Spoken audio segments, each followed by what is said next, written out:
What's up, guys? Welcome back to the channel, and welcome to part 5 of the Vespa Super Electric build series.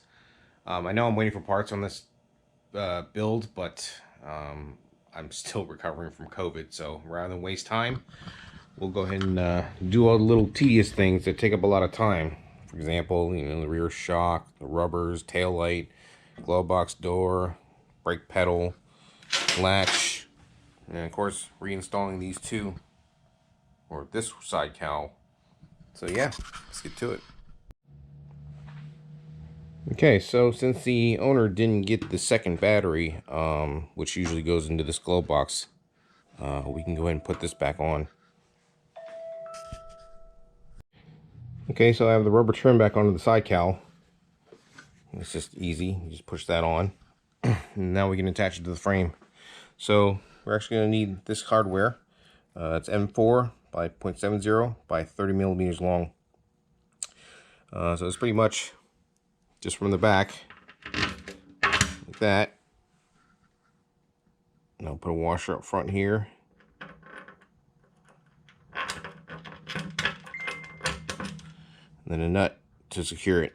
Once I get all 5 of these on, I can place the panel on.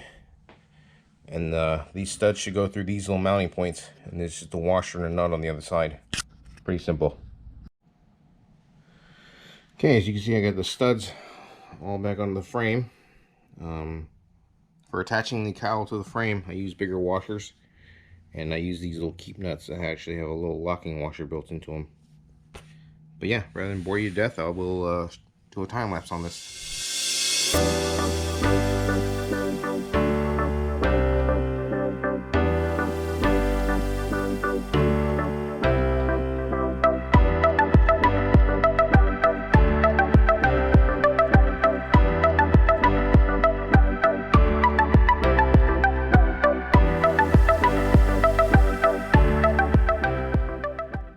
Okay, there you have it. Side cowl installed. I'm gonna have to find a pin for this this glove box door, and also need to order a new lock. But yeah, for now it's all done. So up next, we'll install the brake switch and then the actual brake lever. So what I have here is actually called a normally closed switch, meaning that in this state, with the button not being pressed, these contacts are connected. When you push the button, the contacts disconnect. So when it's actually mounted on the bike and the brake pedal is up, it pushes this down, disconnecting the switch. And then the brake light is off. When you release, it connects the switch, and then the brake light comes on. So if you've ever wondered what that means, that's exactly what it means. Normally closed switch. Okay, so I've got the brake switch disassembled, contacts out of it, and kind of just crimped on with a pair of pliers. Make sure you put the gasket on before you install these. I'm going to be soldering these things, so if you never soldered before, there's a little easy trick to it. Pretty much heat the wire in the part before you add the solder. If you try to do it all at the same time, the solder will not stick to the metal. So the solder I'm using is an Amazon special. I think it's about 30 bucks or something like that. But I use this for pretty much everything. Stator rewires, harness building, repairs, whatever. So yeah, if you don't have one, do yourself a favor and grab one of these. It comes in very handy when working on these bikes. Another thing you gotta keep in mind is make sure your soldering tool is it gets hot enough to actually melt the solder. What I pretty much have this on max at all times, and I have not had any issues with it melting things together. So yeah, make sure you get something that gets hot enough to where it actually melts the solder. So like I said, I'm heating the part first and the wire, and then I will add the solder.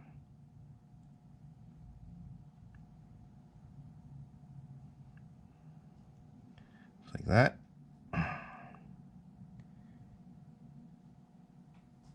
See, I didn't do anything before I heated it apart. Now that I kept it on there for a little bit, then it works. Just like that. Nice and easy. Now you know you got a good solder when it's nice and shiny. When it's dull, that means it's cold solder. You probably have to do it again. And that also means you didn't have enough heat on it. So yeah, that's soldering.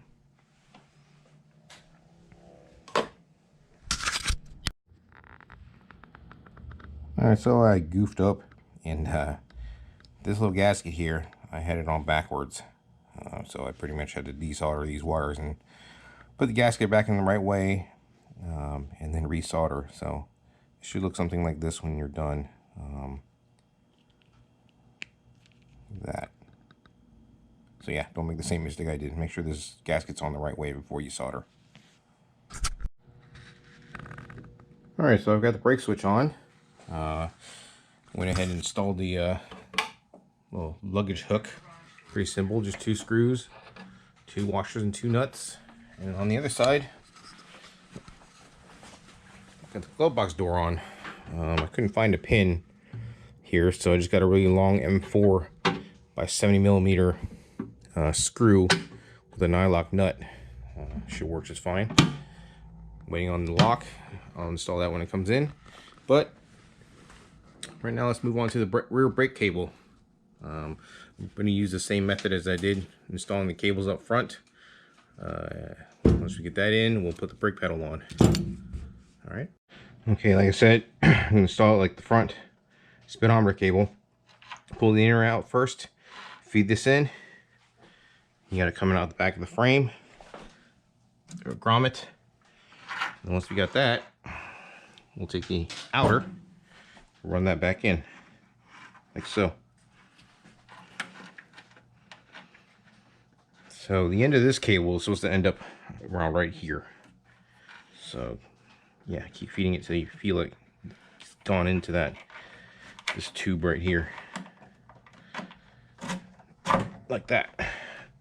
Felt this stop right here. So yeah, there you go, that's it. Up here there's a little rubber grommet. If I can find it. Right here. Go like this.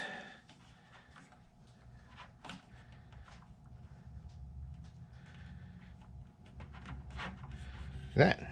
Now you put the pedal on.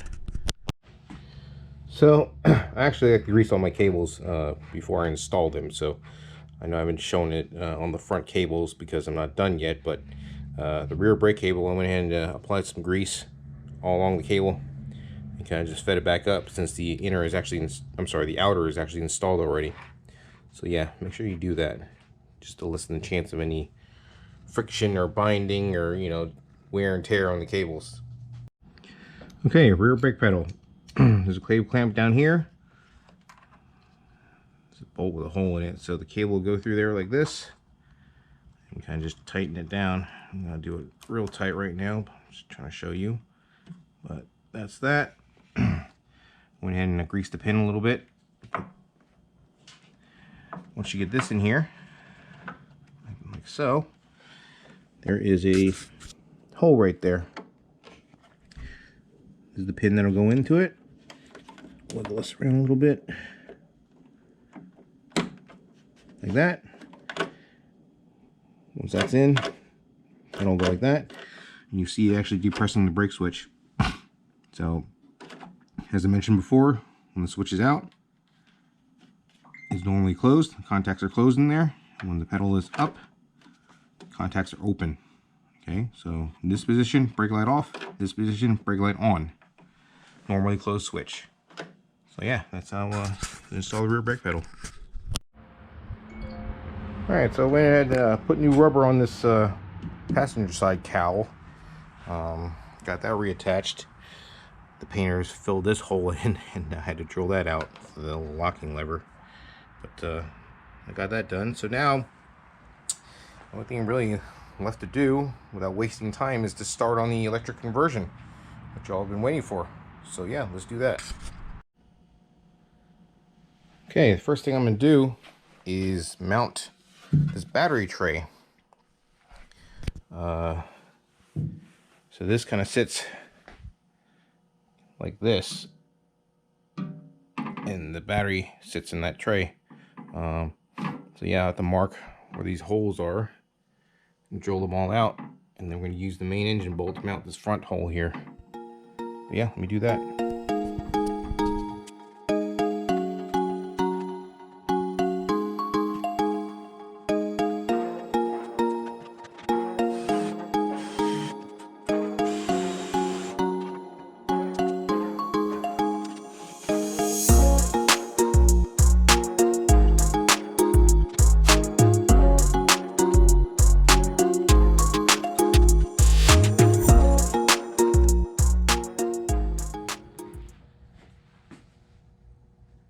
Alright, so got the battery tray mounted.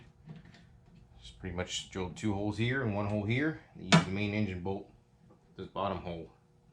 Pretty much lined this up with the floor pan or the floorboard. So yeah, that should be it for that. So now I'm going to remove this and actually bolt up the actual motor and swing arm assembly. Once I get that in, then we will reattach this. Alright, before I bolt the motor to the frame, I'm going to install the rear shock assembly. The shock usually comes by itself, and then we reuse the spacer in the original shock, and then I replaced the little rubber bushing. But it's just pretty much one nut that holds it from the top. You just look under the frame and see how this is oriented before you actually tighten it down. Okay, so shock assembly installed. Yeah, so just one nut on top there with a lock washer, 14mm, and that's done. Now we can try to pivot this into the frame, and we'll get that mounted.